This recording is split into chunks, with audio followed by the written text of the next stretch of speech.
নানা প্রসঙ্গে। তৃতীয় খণ্ড।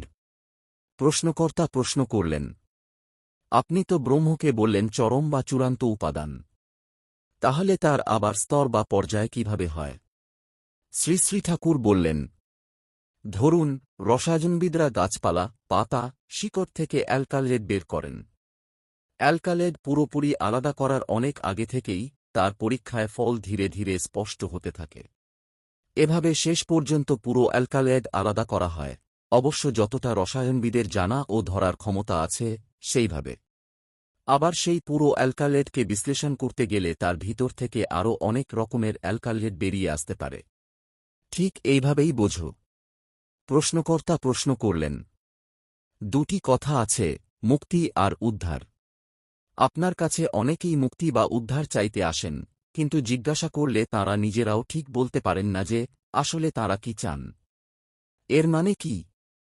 শ্রী শ্রী ঠাকুর বললেন, মুক্তি তখনই হয় যখন মানুষ তার আদর্শের সঙ্গে এত গভীরভাবে জুড়ে যায় যে তার মনের জটিলতা বা কমপ্লেক্সগুলো আর তার ওপর কোনোভাবেই প্রভুত্ব করতে পারে না, বরং আদর্শের প্রতি সেই গভীর অনুরাগী তার সমস্ত বৃত্তি বা প্রবৃত্তিগুলোকে নিয়ন্ত্রণ করে। আর উদ্ধার হয় তখন যখন মানুষের সমস্ত বৃত্তি বা প্রবৃত্তি পুরোপুরি উচ্চতর বা উন্নততর দিকে ধাবিত হয়। প্রশ্নকর্তা প্রশ্ন করলেন, উচ্চতর বা উন্নততর মানে কি? শ্রী শ্রী ঠাকুর বললেন, এমন আদর্শ যার প্রতি অনুরাগ বা সংযুক্তি মানুষের অস্তিত্ব ও উন্নতির গতিকে আরও দ্রুত উচ্চতর স্তরের দিকে নিয়ে যায়। প্রশ্নকর্তা প্রশ্ন করলেন, ছেলেবেলা থেকে বোধোদয় পড়তে পড়তে শুনে আসছি ভগবান চৈতন্যময়, এর মানে কি? শ্রী শ্রী ঠাকুর বললেন, ভগবান মানে ঐশ্বর্যে পূর্ণ, আর যিনি সেই ঐশ্বর্যের ওপর পূর্ণ আধিপত্য করেন তিনিই ঈশ্বর। এই আধিপত্য তাঁরই স্বাভাবিক, যার চৈতন্য বা সারা প্রবণতা বিশেষভাবে তীক্ষ্ণ। যার চৈতন্য যত তীক্ষ্ণ তিনি বিষয় বা বস্তুকে তত গভীরভাবে উপলব্ধি করতে পারেন, আর এই উপলব্ধি থেকেই তিনি সেগুলোকে নিয়ন্ত্রণ বা পরিচালনা করতে পারেন। এই পরিচালনাই আরও বেশি আধিপত্য এনে দেয়। তাই যিনি মাথার থেকে পায়ের আঙুল পর্যন্ত পুরোপুরি চৈতন্যময় বা সচেতন, তিনিই ভগবান, তিনিই ঈশ্বর। প্রশ্নকর্তা প্রশ্ন করলেন, আপনি যে চৈতন্যের কথা বললেন, সারা প্রবণতা, এর মানে কি? শ্রী শ্রী ঠাকুর বললেন, সারা প্রবণতা মানে হল কোনো কিছুর সংস্পর্শে এলে তার সম্বন্ধে যথাযথ অনুভূতি বা জানার ক্ষমতা। প্রশ্নকর্তা প্রশ্ন করলেন, আপনি ভগবানের কথা বললেন ঠিকই, কিন্তু ছেলেবেলা থেকে শুনে আসছি যে ভগবান সূক্ষ্ম দেহ নিয়ে আকাশে বিরাজ করেন, সত্যি কি তাই? শ্রী শ্রী ঠাকুর বললেন, তিনি আকাশেও থাকতে পারেন, পাতালেও থাকতে পারেন, মাটিতেও, পশুতেও, মানুষেও থাকতে পারেন। মূল কথা হল যেখানে ঈশত্ব বা আধিপত্য আছে সেখানেই ঈশ্বরত্ব আছে। প্রশ্নকর্তা প্রশ্ন করলেন, তাহলে মানুষ ঈশ্বরকে কোথায় খুঁজবে? শ্রী শ্রী ঠাকুর বললেন, পতঞ্জলি যোগসূত্রে বলা আছে, যাকে ক্লেশ, কর্ম, কর্মের ফলের বিড়ম্বনা এবং বৃত্তি থেকে উদ্ভূত বাসনা এসব কিছুই দমন করতে পারে না, এমন বিশেষ পুরুষকে ঈশ্বর বলা যায়। আবার যার জীবনের সমস্ত বৃত্তি ও চাহিদা একমাত্র ইষ্টের স্বার্থ প্রতিষ্ঠার জন্য নিবেদিত, যিনি ইষ্টের জন্য এতটাই উন্মাদ যে ইষ্টের কল্যাণ ও পুষ্টির জন্য নিজেকে পুরোপুরি সমর্পণ করেন, এবং সেই কারণে ক্লেশ, কর্ম, বিড়ম্বনা, বাসনা ইত্যাদি কিছুই তাঁকে চাপা দিতে পারে না, যিনি সব কাজে সফল, কৃতার্থ এবং সংকল্পে অটল, এমন ব্যক্তিও সব বিষয়ে প্রভুত্ব লাভ করেন। তাঁকেও আমরা ঈশ্বর নামে ডাকতে পারি। প্রশ্নকর্তা প্রশ্ন করলেন, শাস্ত্রে বলে ঈশ্বর সর্বশক্তিমান, সর্বজ্ঞ, সর্বদর্শী, এর মানে কি? আমি তো কিছুই বুঝতে পারি না।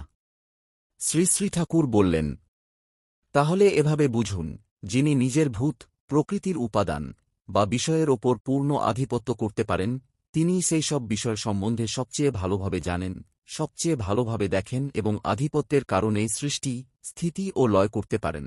প্রশ্নকর্তা প্রশ্ন করলেন, ব্রহ্ম কি তাহলে বিজ্ঞানের সত্যের মতো? যেমন আগে অ্যাটম আবিষ্কার হল, তারপর ইলেকট্রন, তারপর আরও ছোট কণা, এইভাবে ক্রমশ গভীরে যাওয়া। শ্রী শ্রী ঠাকুর বললেন, ব্রহ্ম কি বিজ্ঞানের সত্য নয়? ঋষিরা তো এই ব্রহ্মজ্ঞানকেই বিজ্ঞান নাম দিয়েছিলেন। প্রশ্নকর্তা প্রশ্ন করলেন, তাহলে বিজ্ঞানের সত্য আর আধ্যাত্মিক সত্যের মধ্যে কি কোনো তফাৎ নেই? আমরা তো শুনি ধর্ম আর বিজ্ঞানের মধ্যে চিরকালের বিরোধ। শ্রী শ্রী ঠাকুর বললেন, আধ্যাত্মিক সত্য বলতে আমি বুঝি সেই চিরন্তন, চলমান ও বিকশিত নীতি বা সত্তা, যার দ্বারা সবকিছু বেড়ে উঠেছে, আছে এবং চলছে। মানুষ যেভাবেই জানুক, দর্শনের মাধ্যমে হোক, বিজ্ঞানের মাধ্যমে হোক, বা যে কোনো উপায়ে হোক, আসলে সেই একই সত্তাকেই জানতে হয়। ওটাকে বাদ দিলে আর কি জানবে, কে জানবে? তাই বিজ্ঞানের সত্য আর আধ্যাত্মিক সত্যের মধ্যে কোনো তফাৎ নেই, বরং আধ্যাত্মিক সত্য আমার কাছে আরও পূর্ণ ও সম্পূর্ণ মনে হয়। বিজ্ঞানে আমরা যন্ত্রের সাহায্যে বা বিশ্লেষণের মাধ্যমে সত্যকে খণ্ড খণ্ড করে দেখি। এতে অনেক আন্তঃসম্পর্কিত সত্য চোখ এড়িয়ে যায়। কিন্তু আধ্যাত্মিক পথে মানুষ নিজের শরীর মনকে সঠিকভাবে স্পর্শকাতর ও গ্রহণক্ষম করে তোলে। এর ফলে জীবন্ত ও বর্ধনশীল সত্যকে সরাসরি অনুভব ও সংবেদনের মাধ্যমে দেখতে পায়। এই জানার গভীরতা ও মূল্য অনেক বেশি। তবে এটা বলছি না যে বিজ্ঞানের জ্ঞান শুধু অপচয় বা বদহজম। একমাত্র একটাই উপায়ে জানতে হবে, এমন কথাও নয়। জানার যত রকম উপায় আছে, সবগুলোকে একত্র করে যেখানে অনুসন্ধান শুরু হয়েছে, সেখানেই জ্ঞানের পূর্ণতা ও নির্ভুলতা সবচেয়ে উজ্জ্বলভাবে প্রকাশ পাবে, এতে সন্দেহ কি? ঋষিরাও তো তাঁদের সময়ের সব জানার উপায় গ্রহণ করেছিলেন এবং ব্যবহারও করেছিলেন। যা কিছু আছে, বাড়ে, তার স্বাভাবিক ধর্মকে কেউই উপেক্ষা করতে পারেন না, বিজ্ঞানী হন বা না হন।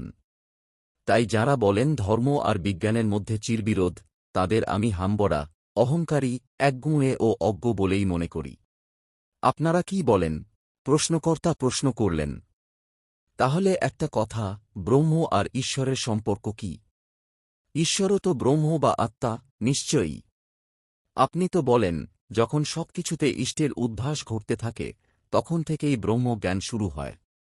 শ্রী শ্রী ঠাকুর বললেন, ঈশ্বরত্ব বলুন আর ভগবানত্ব বলুন, এসবই হয় অধিকার করে নেওয়া, নিয়ন্ত্রণ করে রাখা বা পালন পোষণ করে বাড়ানোর ক্ষমতা অর্জনের মধ্য দিয়ে।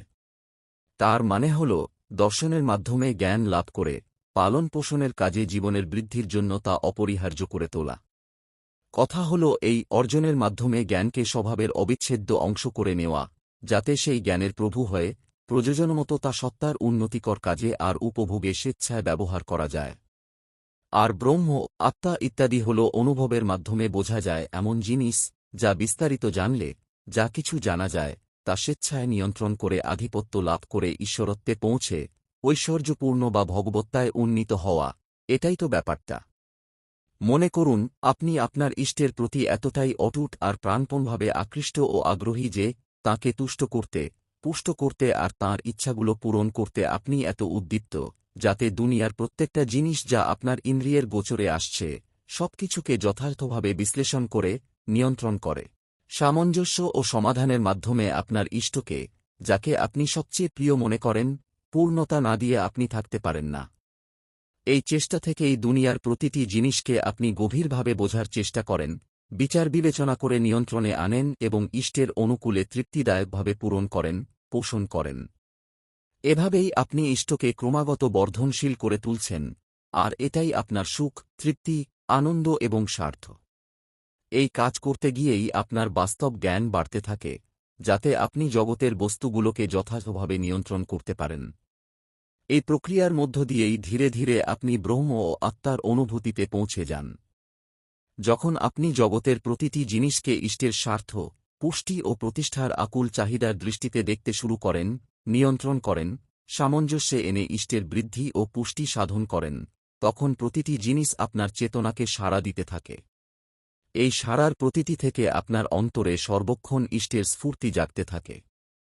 এই ইষ্টস্ফূর্তি আবার ধীরে ধীরে বৈরাগ্যের ভাব জাগায় এবং প্রয়োজন অনুসারে ইষ্টের নিয়ন্ত্রণের চেষ্টায় আপনাকে চালিত করে। এর মধ্য দিয়েই আপনার কর্ম ও জ্ঞান ক্রমশ এক বৃহৎ একত্বে পরিণত হয়, এবং সেখান থেকেই শুরু হয় ব্রহ্ম বা বৃহত্তর সত্তার অনুভূতি। যখন এতে আপনার বিশেষ আয়ত্ত বা অধিকার জন্মায়, তখন এই জ্ঞানের মাধ্যমে যা কিছু প্রয়োজন, তা কর্মে পরিচালনার সামর্থ্য আপনি স্বাভাবিকভাবেই লাভ করেন, যেমন দৃষ্টিশক্তি বা কর্মশক্তি। এগুলো এতটাই অভ্যাসে পরিণত হয়েছে যে আপনি এদেরকে আর আলাদা শক্তি বলে মনে করেন না। এটা একটা স্বাভাবিক সহজাত উন্মোচন, যার প্রতীক সেই শুদ্ধ চৈতন্য বা ক্ষরক্ষরের অতীত ঈশ্বর, পুরুষোত্তম। তিনি ক্ষর অক্ষর ও উভয়ের অতীত হলেও ঘন বিগ্রহে নরাকারে অবস্থান করেন, যেমন গড়দেশন বা সচ্চিদানন্দ বিগ্রহ। প্রশ্নকর্তা প্রশ্ন করলেন, শাস্ত্রে বলে ঈশ্বর অনাদি অনন্ত, এর মানে কি? শ্রী শ্রী ঠাকুর বললেন, ধরুন ঈশ্বর যিনিই হন, যার চেতনা আগে যেভাবে বলা হয়েছে সেই রকম, তিনি তো সবকিছুকেই অনাদি অনন্ত এবং নিত্য বলে জানেন। সবকিছু সর্বব্যাপী, অচল, অপরিবর্তনশীল এবং সনাতন। আর এর মধ্যে তিনি নিজেও বাদ পড়েন না। প্রশ্নকর্তা প্রশ্ন করলেন, আবার শুনে আসছি ব্রহ্ম নিরাকার, নির্বিকার, নির্গুণ, এর মানে কি? শ্রী শ্রী ঠাকুর বললেন, ব্রহ্ম হলেন সেই সাধারণ উপাদান, যিনি বা যা সবকিছু হয়ে আছেন। তাই তিনি স্বাভাবিকভাবেই সমস্ত গুণের ঊর্ধ্বে, কারণ সমস্ত গুণই তাঁর মধ্যে রয়েছে। যিনি সবকিছু হয়েও ঠিক সেই রকমই আছেন, তিনি তো নির্বিকার। আর যাঁর সত্তা সব রকম আকারকে অতিক্রম করে, তিনি স্বাভাবিকভাবেই নিরাকার। প্রশ্নকর্তা প্রশ্ন করলেন, ব্রহ্মকে অবাঙ্মনসগোচরম বলা হয় কেন? তাহলে জীবের সেই ব্রহ্ম দিয়ে কি প্রয়োজন? শ্রী শ্রী ঠাকুর বললেন, অবাঙ্মনসগোচরম মানে বাক্য দিয়ে তাকে প্রকাশ করা যায় না, কারণ তাঁর সমকক্ষ কিছু নেই। আর মন তো বৃত্তি থেকে জন্ম নেয়, চারপাশের জিনিসের সংঘাতে তার অস্তিত্ব, সেই মন তাকে কি করে গ্রহণ করবে? প্রশ্নকর্তা প্রশ্ন করলেন, মানুষ ভগবানকে পেতে চায় কেন? পায় কিভাবে? আর পেলে তার কি লাভ হয়? শ্রী শ্রী ঠাকুর বললেন, মানুষ মরতে চায় না। সে চায় নিজের অস্তিত্ব চিরকাল বেড়ে চলুক, অর্থাৎ সে চায় নিত্য উন্নতি বা এটার্নাল বিকামিং। এই উন্নতি খুব তাড়াতাড়ি হয় যখন মানুষ তার প্রিয়তমের বিলভড সঙ্গে যুক্ত হয়। মানুষের এই প্রিয়তমের এত দরকার, কারণ সেই প্রিয়তমের মাধ্যমে সে নিজের অস্তিত্বকে অনুভব করে এবং আনন্দ ভোগ করে। যে প্রিয়তমের প্রতি ভালোবাসা ও আসক্তির ফলে মানুষের উন্নতি ক্রমশ উচ্চতর দিকে এগোতে থাকে, সেই প্রিয়তমেই তার কাছে সবচেয়ে প্রিয় হয়। এইভাবে প্রিয়তমের সঙ্গে যুক্ত হতে হতে তার জ্ঞানেরও ক্রমশ বিকাশ ঘটতে থাকে। যত এগোতে থাকে, ততই সে তার প্রিয়তমের মধ্যে ঈশ্বর বা ভগবানকে দেখতে বা জানতে পায়, যেমন অর্জুন শ্রীকৃষ্ণের মধ্যে ভগবানকে দেখেছিলেন। এর ফলে তার নিত্য উন্নতি চলতে থাকে, সঙ্গে থাকে নানারকম আনন্দ। সে মনে করে, আমি তাঁর চিরকালের দাস, তিনি আমার চিরকালের প্রভু, আমি তাঁতে চিরকাল অনুরক্ত, চিরকাল ভোগকারী, চিরকাল সেবক, এবং এটা চিরন্তন। এখান থেকেই বোঝা যায় মানুষ ভগবানকে কেন চায় এবং তাতে তার কি লাভ হয়। প্রশ্নকর্তা প্রশ্ন করলেন, আমাদের দেশে তো দেখি অনেকে ভগবান পাওয়ার জন্য জীবন ও সংসারকে তুচ্ছ করে একটা কাল্পনিক সুখের পিছনে ছোটেন। ফলে এই জীবনও নষ্ট হয়, পরজন্মে কিছু পান কি না তাও ভগবানই জানেন। এই কারণেই তো আজকাল দেশের অনেকে, এমনকি কিছু নেতাও, ধর্ম আর ভগবানের উপর এত বিরক্ত বা অবিশ্বাসী। শ্রী শ্রী ঠাকুর বললেন, ব্যাপারটা ঠিকমতো না বুঝে উল্টোপাল্টা বুঝলে এইসব গোলমাল হওয়া খুব স্বাভাবিক। আবার দেখুন, প্রায় সব মানুষই বিয়ে করার পর এমন বদলে যায় যে বউয়ের পক্ষে যারা অনুকূল নয়, বাবা মা, ভাই বোন, আত্মীয় স্বজন, তাদের সে স্বাভাবিকভাবেই ত্যাগ করে। অথচ এই ত্যাগ নিয়ে কারুর মনে খুব একটা প্রশ্ন ওঠে না। তবু বিয়ে চলছে, ছেলেমেয়েকে বিয়ে দেওয়ার জন্য বাবা মা নিজেরাই খুব উৎসুক ও ব্যাকুল হয়ে ওঠেন, মনে করেন বিয়ে না হলে তাঁদের জীবনের একটা বড় স্বাদই অপূর্ণ রয়ে গেল। এই অদ্ভুত ব্যাপারটা কমবেশি সবাই জানে, তবু এ নিয়ে কেউ খুব বিরক্ত হয় না বা এটা বন্ধ করার কথা ভাবে না। এখনও পর্যন্ত তা হয়নি। মানুষ যখন তার আদর্শের সঙ্গে গভীরভাবে আবদ্ধ হয়ে পড়ে, তখন তার জীবনে অনেকটা এরকমই ঘটে। সে পুরো মন দিয়ে সেই আদর্শকে আঁকড়ে ধরে রাখে এবং নিজের সমস্ত জগৎ দিয়ে তাকে পূজা করতে চায়। কিন্তু এই তীব্র আকাঙ্ক্ষার মধ্যে দিয়েই তার চারপাশের জগতের সঙ্গে দ্বন্দ্ব, সংঘর্ষ আর কাড়াকাড়ি শুরু হয়। তবু সে তার প্রিয় আদর্শের প্রতি এতটাই নিবেদিত থাকে যে চারপাশের প্রত্যেকের অবস্থা জেনে শুনে তাদের সঙ্গে এমনভাবে মানিয়ে নেয় যাতে সেই আদর্শকে সবার মাঝে প্রতিষ্ঠা করতে পারে, উপহার দিয়ে, পূজা করে তাঁকে তৃপ্ত ও সন্তুষ্ট করতে পারে এবং নিজেও সার্থক বোধ করে। আর এই প্রক্রিয়ার মধ্যে দিয়েই তার জ্ঞান ক্রমশ খুলতে থাকে, বাড়তে থাকে। যত এটা ঘটে, ততই সে চারপাশের জগতে সেই আদর্শের প্রভাব ছড়িয়ে দিতে থাকে। এটাই তো আসল ব্যাপার। এভাবে চারপাশের জগতে মা, বাবা, ভাই, বোন, আত্মীয় স্বজন সবাই থেকে যায়। যদি সে সত্যিই সঠিক পথে পরিচালিত হয়, তাহলে স্বাভাবিকভাবেই তার পরিবেশ পূর্ণতা পেয়ে আত্মসমর্পণ করে। তাহলে এটা কি সাধারণ বিয়ে বা সম্পর্কের চেয়ে অনেক উচ্চতর নয়? আর ধর্ম হল সেই কর্ম, চলা ও কথা, যা মানুষের বেঁচে থাকা এবং বেড়ে ওঠাকে ধরে রেখে উপরের দিকে উন্নতির পথে গতি বাড়ায়। মানুষ যদি সত্যি এটাই চায়, উন্নতি যদি তার কাছে সবচেয়ে প্রিয় হয়, তাহলে এই কর্ম, চলা ও কথাকে উপেক্ষা করে কিছুতেই সে তা পাবে না। তাই ধর্মকে অগ্রাহ্য করলে জীবন ও বৃদ্ধি কখনোই লাভ করা যাবে না। ধর্মের উপর রাগ করা বা তাকে উপেক্ষা করা মানেই জীবন ও উন্নতিকে উপেক্ষা করা। না বুঝে যদি কেউ মূর্খতা করে, তাহলে সেই মূর্খতার ফল ভোগ করবে সে নিজে ছাড়া আর কে? প্রশ্নকর্তা প্রশ্ন করলেন, গীতায় যজ্ঞের কথা আছে। যজ্ঞ শব্দের অর্থ কি? এই শব্দটি ভারতে অতি প্রাচীন কাল থেকেই চলে আসছে। কিন্তু আজকাল দেখি পুরোহিতরা কিছু মন্ত্র পড়েন আর আগুনে ঘি ঢালেন। এমন কাজের আজও কি কোনো অর্থ বা সার্থকতা আছে? শ্রী শ্রী ঠাকুর বললেন, যজ্ঞ মানে আমি বুঝি সম্বর্ধনা করা, অর্থাৎ মানুষ যাতে সব দিক থেকে বেড়ে ওঠে, উন্নত হয়, তার জন্য সেবা করা, সম্মান করা। যজ্ঞের মূল কাজই এগুলো। এই যজ্ঞই ছিল আর্যজাতির বিশেষ বৈশিষ্ট্য। তাই প্রাচীনকাল থেকে তাদের যা কিছু করার ছিল, তার সবকিছুর মধ্যেই যজ্ঞ, অর্থাৎ সেবা ও সম্বর্ধনা, গভীরভাবে জড়িয়ে থাকত এবং তা অবশ্যই পালন করতে হতো। এই সেবা সম্বর্ধনা বা পূজা আগুনে ঘি ঢালা ইত্যাদি অনুষ্ঠানের মাধ্যমেও প্রকাশ পেত। বিভিন্ন সম্প্রদায়ের নিয়ম অনুসারে তারা তা করতেন। কিন্তু মূল কথা হল, কেবল আগুনে ঘি পোড়ানোকে বাদ দিয়ে তাঁরা কখনও সেবা পূজা করেননি। আর যদি সেবা সম্বর্ধনাকে বাদ দিয়ে শুধু আগুনে ঘি পোড়ানোকেই যজ্ঞ বলা হয়, তাহলে তা তো ছাইয়ের ওপর ঘি ঢালার সমান, একেবারে নিরর্থক। প্রশ্নকর্তা প্রশ্ন করলেন, কিন্তু আগুন জ্বালানো বা ঘি ঢালার দরকারই বা কি? এগুলো বাদ দিলে কি হয়? শ্রী শ্রী ঠাকুর বললেন, আর্যদের মধ্যে অনুষ্ঠান বা আচার-আচরণের প্রতি একটা বিশেষ ঝোঁক ছিল। এই অনুষ্ঠানগুলো পরিবেশের ওপর এমন একটা প্রভাব ফেলত যে মানুষের মনে উদ্দীপনা ও উন্নত ভাব জাগত। ফলে যা করার কথা তা সহজে ও উৎসাহের সঙ্গে করা যেত। তাছাড়া আগুনে ঘি, উত্তম কাঠ, চন্দন ইত্যাদি জ্বালালে বাতাসে ঔষধি গুণযুক্ত কণা ও আয়োনাইজড কণা ছড়িয়ে পড়ত। এতে পরিবেশ বিশুদ্ধ ও শক্তিপূর্ণ হয়ে উঠত।